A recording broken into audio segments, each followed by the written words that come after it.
अनुयायी, प्रभु के जन, प्रभु यीशु मसीह के पवित्र जीवित और मीठे मधुर नाम में आप सबको मेरे भाई मेरी बहन जय मसीह की। सर्वप्रथम परमेश्वर का धन्यवाद करता हूं कि उसने सुंदर बाइबल हमको दिया, सुंदर वचन हमें दिया, ताकि हम जीवते परमेश्वर की आराधना के साथ उसके पवित्र वचन को समझ सकें। तो आइए हम परमेश्वर के वचन की ओर चलेंगे और परमेश्वर के वचन को भली भांति समझेंगे। सो मेरे प्रियो, परमेश्वर का वचन आज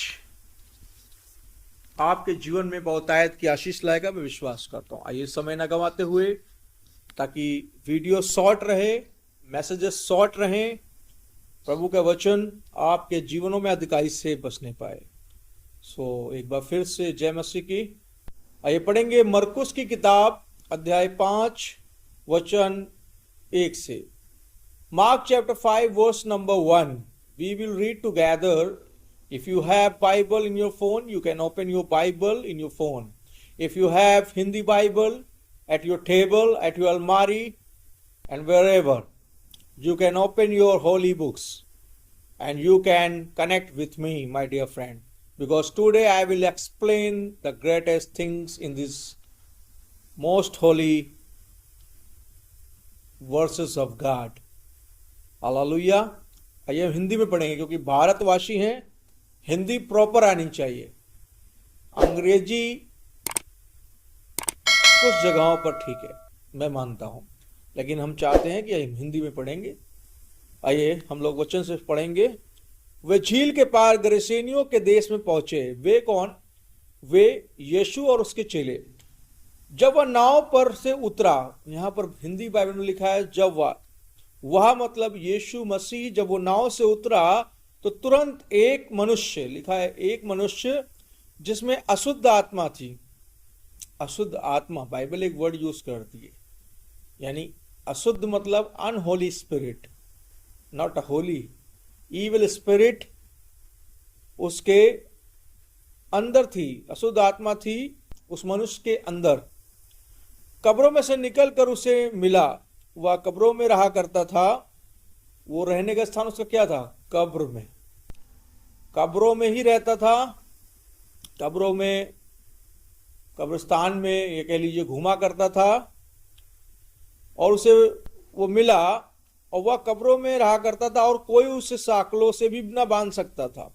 साकल मतलब बड़ी बड़ी जंजीरों से भी उस आदमी को कोई वश में नहीं कर सकता था, वो इतना प्रचंड था। आज बहुत सारे ऐसे इविल स्पिरिट से प्रोजेस्ट लोग आते हैं जो बोलते हैं, पादी साहब मैंने बड़े बड़े तांत्रिक मजारों में बड़े बड़े बाबाओं के पास ले जाकर देख लिया, अंत में किसी ने मुझे बताया कि पीपल ऑफ क्राइस्ट चर्च मुक्ति मार्ग धाम में आप लेकर जाएं और पास्टर फलाने जो हैं वो ठीक कर देंगे।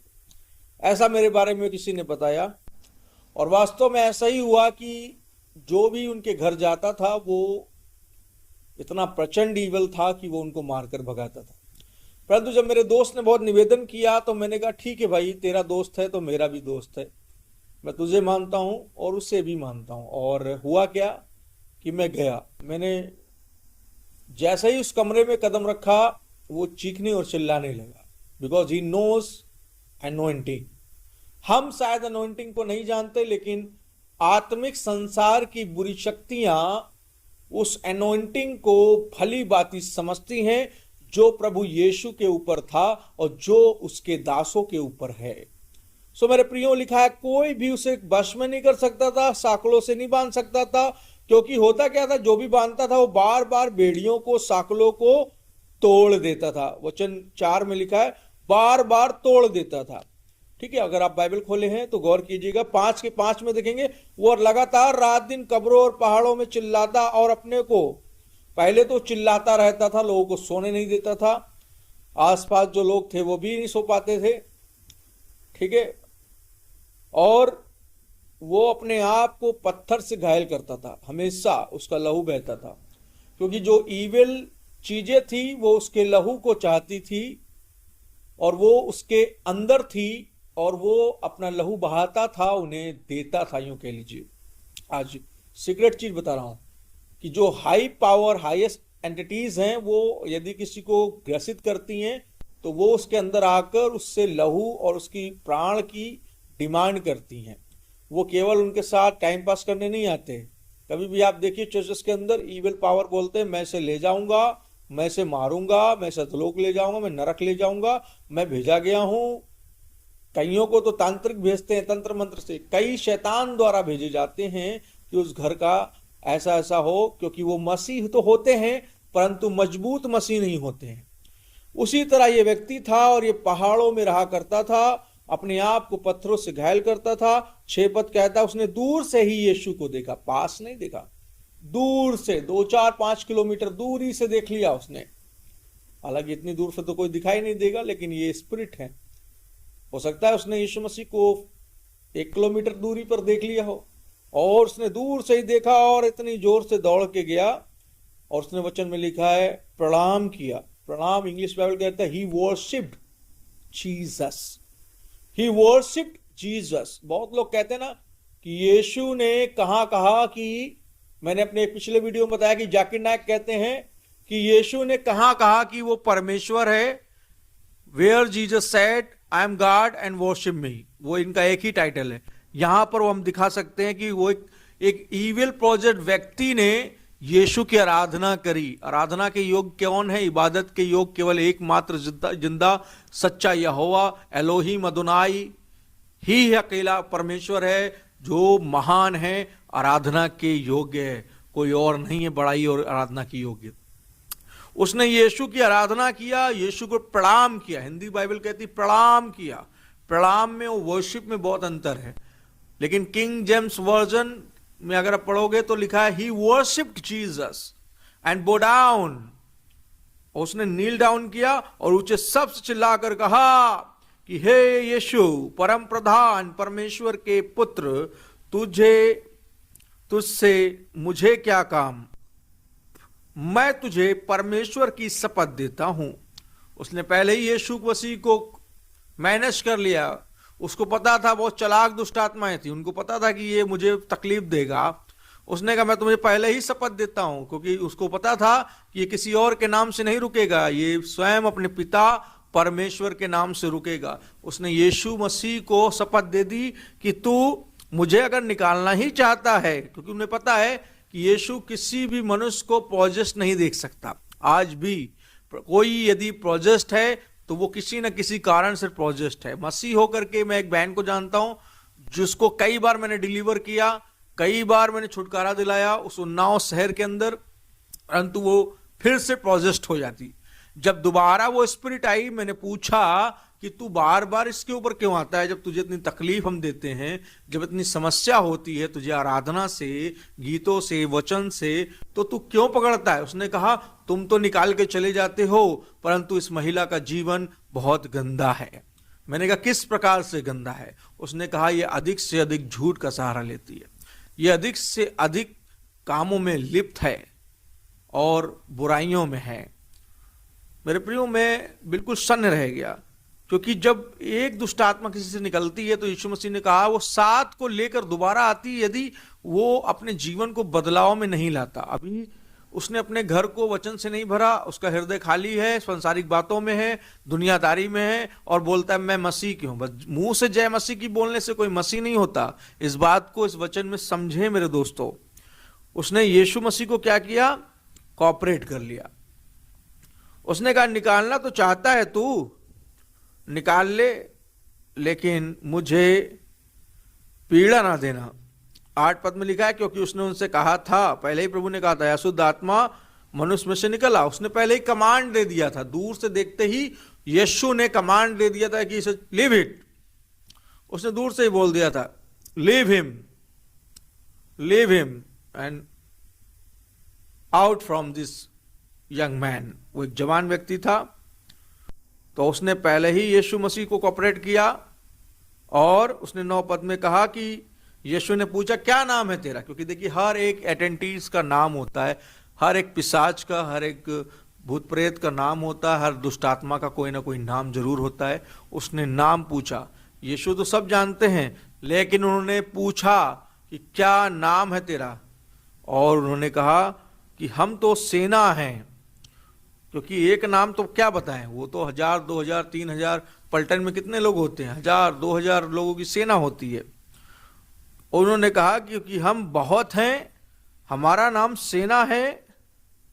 10 पद में उसने कहा, और उनसे बहुत विनती की, उसने विनती करी, यीशु मसीह से लगातार विनती करी कि मत निकाल, मत निकाल, मत निकाल। क्योंकि बाइबल कह रही है कि he many time requesting Jesus, many word आया, बहुत बार विनती करी, और उसने कहा हमें इस देश से बाहर न भेज।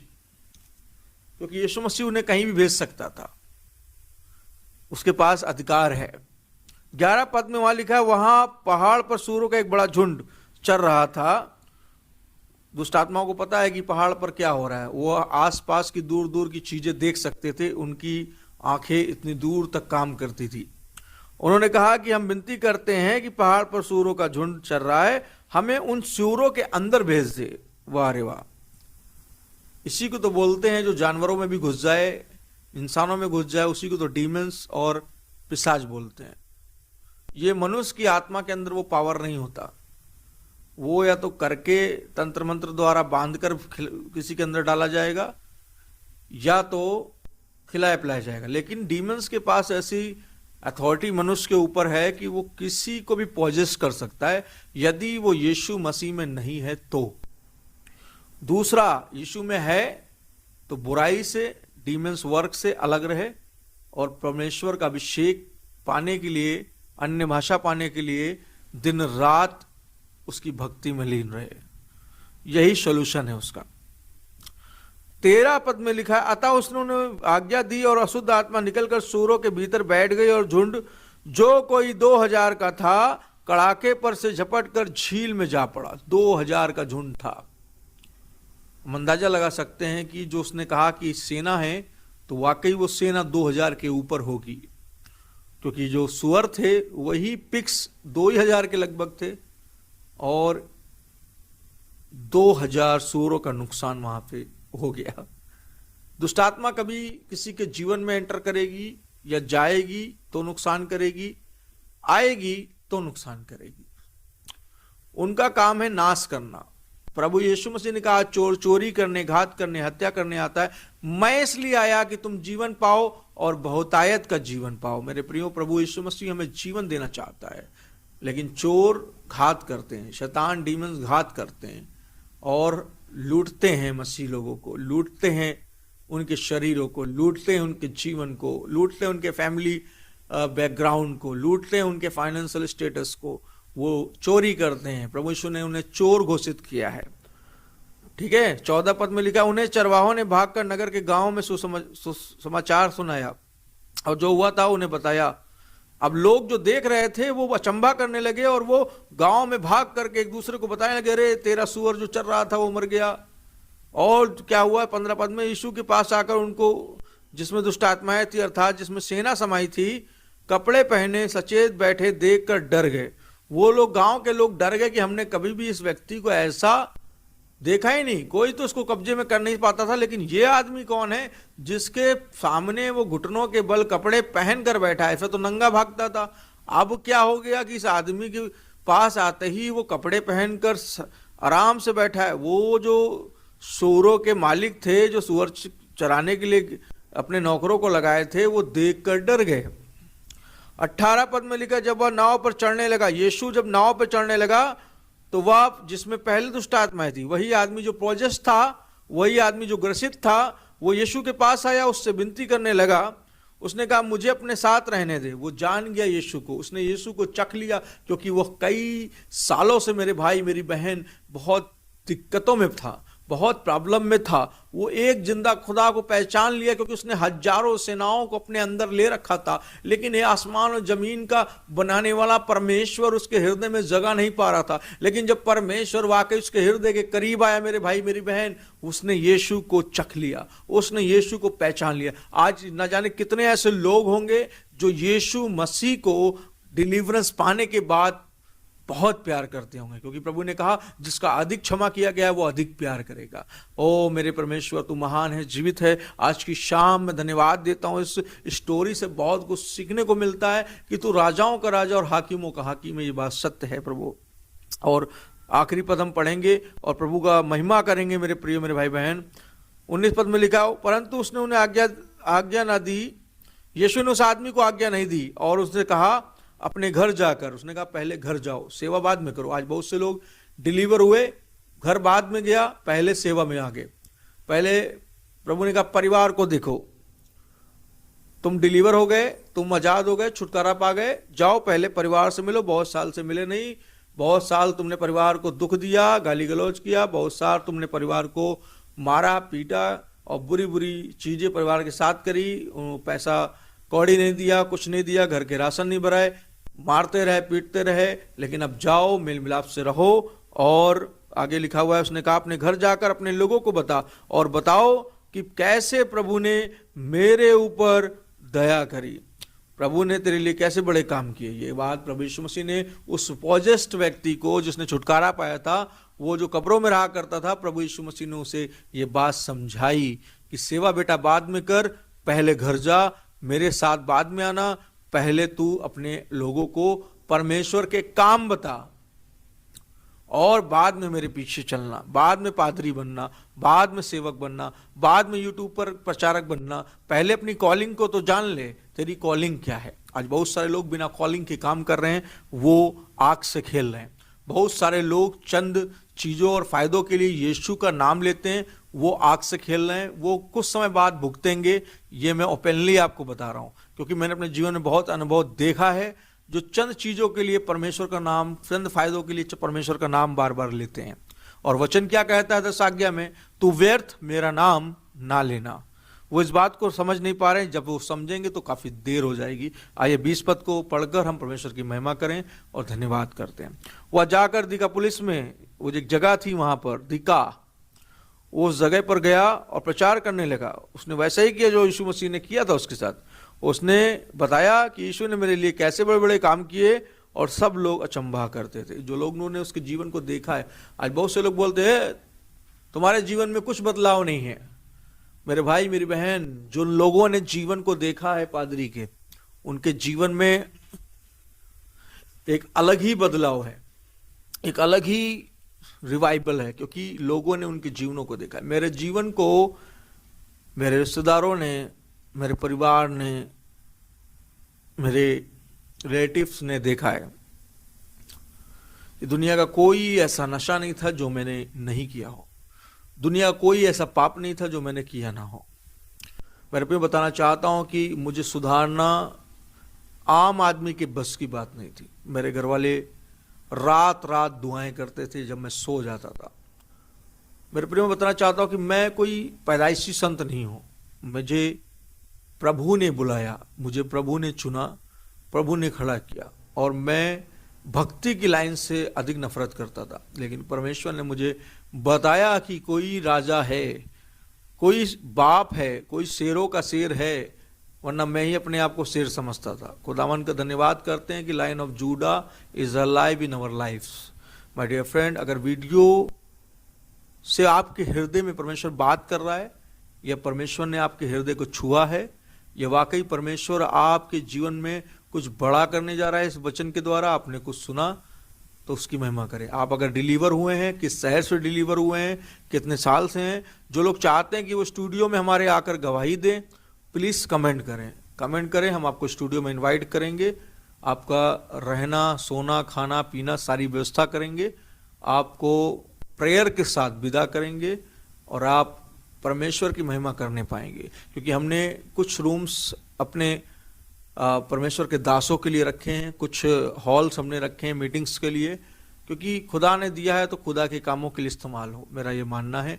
सो प्लीज़, अगर आप चैनल में पहली बार हैं तो सब्सक्राइब जरूर कर लें, ताकि प्रभु का राज्य बढ़े, ताकि प्रभु के लोग प्रचार में, वचन में, भारतीय लोग हिंदी प्रचार में आगे बढ़ें। धन्यवाद करते हैं। प्रभु आप सबको बरकत दे, आशीष दे। जय मसीह की।